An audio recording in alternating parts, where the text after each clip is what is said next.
नमस्कार, आप देख रहे हैं अभी अभी ब्रेकिंग। मैं हूं आपके साथ हिमांशु नारंग और इस वक्त की बड़ी खबर आ रही है दिल्ली से। जी हां, क्योंकि जब तक टिकट फाइनल नहीं हो जाती तब तक जो खबरें आने का सिलसिला है वो दिल्ली से लगातार आता रहेगा।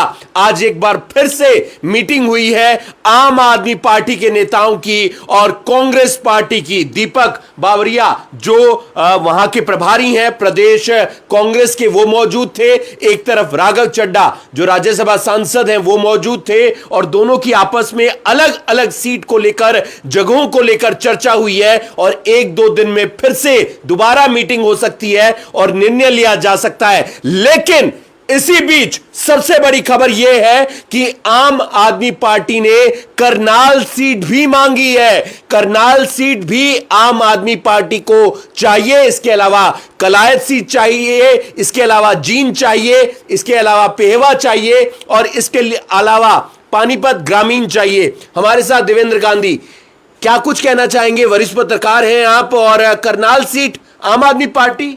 जी, बहुत बड़ी बात है। आपने देखा होगा कि रोजाना खबरें आ रही थी। 27 तारीख से ये चर्चा चल रही थी कि आम आदमी पार्टी और कांग्रेस का गठबंधन हो सकता है। फिर 2 दिन पहले खबर आई कि दोनों के बीच गठबंधन तय नहीं हो पा रहा, ज़्यादा सीटें मांग रही है आम आदमी पार्टी। और इस बीच कई तरह की चर्चाएं चली। फिर आम आदमी पार्टी के नेताओं ने बयान देना शुरू करा कि हम 90 की 90 विधानसभाओं पर लड़ेंगे, हमारे पास संगठन है। इस बीच आज फिर एक नाटकीय घटनाक्रम हुआ पॉलिटिकल, जिसमें बावरिया और साथ ही साथ राघव चड्ढा की एक बैठक हुई है। और आपको बड़ी जानकारी ये दे दें कि गठबंधन तय हो चुका है। तय हो चुका है गठबंधन और कभी भी गठबंधन की जो बात है वो आ सकती है। लेकिन सारी बातें छोड़िए, करनाल सीट कांग्रेस के खाते में कई बार गई है, लेकिन आम आदमी पार्टी ये सीट क्यों मांग रही है? देखिए, तय हो चुका था। जो 71 लोगों की सूची बनी उसमें करनाल का नाम शामिल हो चुका था। लेकिन अब कांग्रेस के प्रदेश प्रभारी दीपक बावरिया ने बयान दिया है कि जिन सीटों पर हमने कैंडिडेट डिसाइड कर लिए हैं उनमें फेरबदल हो सकता है।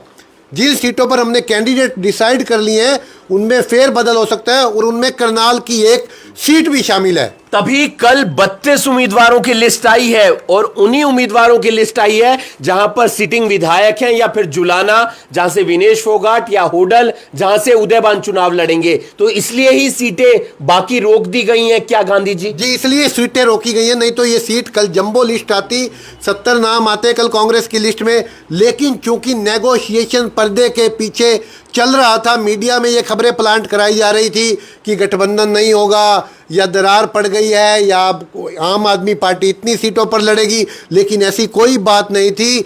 दोनों के बीच, वो कहते हैं ना, जब देखा दिखाई हो रही हो, लड़का लड़की को देख रहा हो तो वो कई दौर में वो देखता है, फिर सगाई होती है, पूरी सहमति बनाते हैं। आजकल दौर ये है। आजकल तो दौर ये है, कई बार लोग कहते हैं कुछ दिन लिव इन में रह के देख लेते हैं। तो मुझे लगता है ये लिव इन के रहने के चक्कर में ये आपस में लिव इन का रहने, तो इसका नुकसान होगा या फायदा होगा कांग्रेस को भी और आम आदमी पार्टी को भी। करनाल आपने जिक्र कर दिया, मैंने भी जिक्र कर दिया कि आम आदमी पार्टी मांग रही है। तो ऐसे में कौन हो सकते हैं आम आदमी पार्टी के उम्मीदवार? ये कहना बड़ा मुश्किल है कि आम आदमी पार्टी का उम्मीदवार कौन हो सकता है, क्योंकि वैसे तो सुनील बिंदल यहां पर टिकट मांग रहे हैं। लेकिन मुझे लगता है कि अगर करनाल सीट कांग्रेस से हट करके आम आदमी पार्टी के खाते में जाती है या कांग्रेस इसे मान लेती है इस डिमांड को, तो यहाँ पर आपको एक बड़ा नाम देखने को मिल सकता है। और ये बड़ा नाम हो सकता है और ये कईयों के लिए झटका हो सकता है। कईयों के लिए झटका हो सकता है, बड़ा नाम हो सकता है। ये बड़ा नाम कौन होगा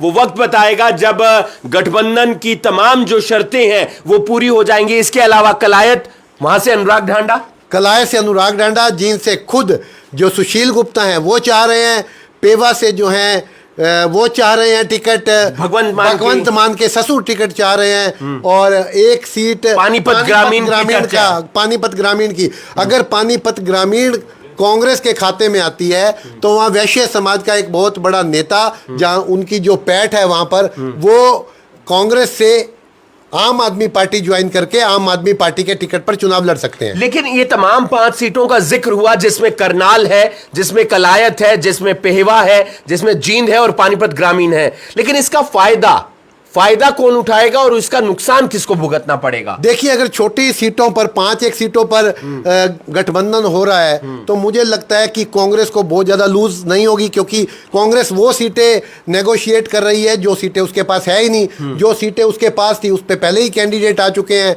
और जो सीटें उसके पास नहीं है या उन सीटों पर उनको मजबूत उम्मीदवार नहीं मिले तो वो कहेंगे ठीक है आप लड़ लीजिए। आपके हिसाब से, आपकी बात के हिसाब से करनाल में उनके पास कोई मजबूत कैंडिडेट नहीं है? मजबूत कैंडिडेट कांग्रेस के पास है करनाल में, लेकिन मैंने आपको कहा कि ये फाइनल नहीं है।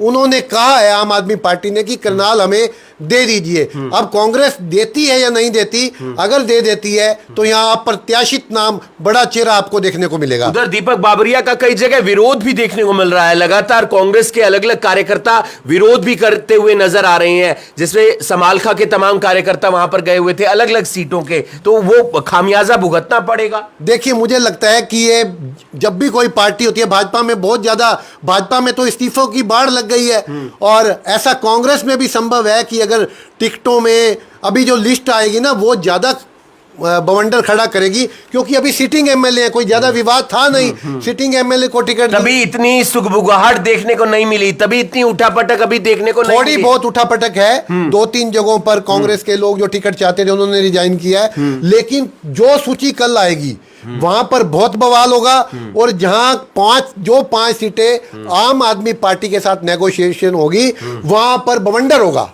बिल्कुल, बवाल भी हो सकता है, बवंडर भी हो सकता है। लेकिन इसी बीच बड़ी खबर हम आपको बता रहे हैं दिल्ली से, जहां पर कांग्रेस के प्रदेश प्रभारी दीपक बाबरिया और राज्यसभा सांसद आम आदमी पार्टी के राघव चड्ढा, उनके बीच मीटिंग हुई है।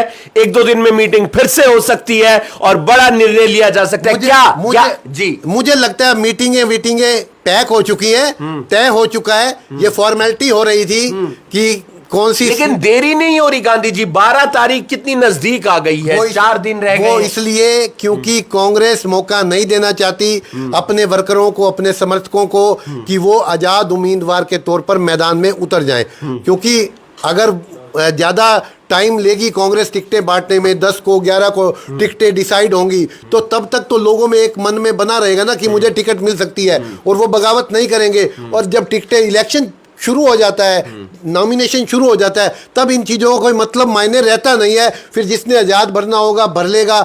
शायद यही वजह है कि बड़ी बवंडर से बचने के लिए, एक बड़ी फूट से बचने के लिए कांग्रेस में इससे भी, भाजपा से भी ज़्यादा फूट देखने को मिल सकती है। मैं आपको बता रहा था कि जो 5 सीटें कांग्रेस और आम आदमी के बीच नेगोशिएट होंगी, जो आम आदमी पार्टी के हिस्से में चले जाएंगी, वहाँ पर हो सकता है कांग्रेस के जो मजबूत चेहरे टिकट मांग रहे थे वो आज़ाद उम्मीदवार के तौर पर मैदान में कूद जाए, क्योंकि कांग्रेस उनके खिलाफ अनुशासनात्मक कार्रवाई भी नहीं कर पाएगी, क्योंकि वो तो कांग्रेस के खिलाफ नहीं उतरेंगे, वो तो आम आदमी पार्टी के खिलाफ उतरेंगे। बहुत बड़ी बात, बहुत बड़ी जानकारी। और कब आएगा पूरा एक लिस्ट कांग्रेस पार्टी की? दूसरी, आम आदमी पार्टी भी अपनी लिस्ट कब जारी करेगी? क्योंकि बाकी नेताओं को ना ही आम आदमी पार्टी मौका देना चाहती है और ना ही कांग्रेस मौका देना चाहती है। करनाल सीट मांगी है आम आदमी पार्टी ने, ऐसे में बड़ा नाम, बड़ा चेहरा आम आदमी पार्टी की तरफ से यहां से मैदान में उतर सकता है। इसके अलावा एक सीट कलायत है, एक सीट जींद है, एक सीट पेहवा है और एक सीट पानीपत ग्रामीण है। लेकिन क्या होगा वक्त बताएगा। लेकिन अगर गठबंधन हो जाता है तो फिर कुछ और नतीजे भी देखने को मिल सकते हैं। हम अपने दर्शकों को यह बता दें कि आम आदमी पार्टी ने जरूर करनाल की सीट मांगी है, लेकिन मुझे लगता है कि कांग्रेस इतना बड़ा नेगोशिएशन नहीं करेगी। वो कम से कम करनाल की सीट अपने हाथ से नहीं जाने देगी। करनाल सीट को बचा के, भी हो सकता है कि करनाल सीट मत लीजिए, इसके बदले में 2 सीट ले लीजिए आप। हाँ, हो सकता है, क्यों नहीं हो सकता भाई। कोई और मरी हुई सीट है जिसमें उनको जीत के आसार कम लग रहे हो, कांग्रेस कह जी चलो 1 के बदले 2 ले लो, या ये भी हो सकता है भाई करनाल छोड़ो आप और देखिए, करनाल में हमारा स्ट्रॉन्ग आधार है और हम ये सीट शहर की सीट है, हम ये नेगोशिएट नहीं कर सकते। लेकिन बड़ी बात यह है कि आम आदमी पार्टी ने करनाल सीट मांगी है और सवाल यह है कि उन्होंने ये सीट किसके लिए मांगी है। किसके लिए मांगी है? आम आदमी पार्टी ने ये सीट और इसके अलावा 4 सीटें और मांगी गई हैं, जिसमें कलायत है, जींद है, पेवा है, पानीपत ग्रामीण है। लेकिन लिस्ट कब आएगी, कब होगा गठबंधन पर एक मुहर के साथ? क्योंकि आज मीटिंग हुई है, आगे भी मीटिंग हो सकती है, लेकिन देरी की जा रही है ताकि बगावत ना हो, बवंडर ना हो। अगर बगावत होती है, बवंडर होता है, तो फिर भाजपा से बड़ा बगावत और बवंडर देखने को मिल सकता है कांग्रेस पार्टी में। बहादुरगढ़ में बगावत हो गई है। बहादुरगढ़ में राजेश जून जो हैं उन्होंने कांग्रेस में निर्दलीय चुनाव लड़ने का ऐलान कर दिया है। ये बहादुरगढ़ से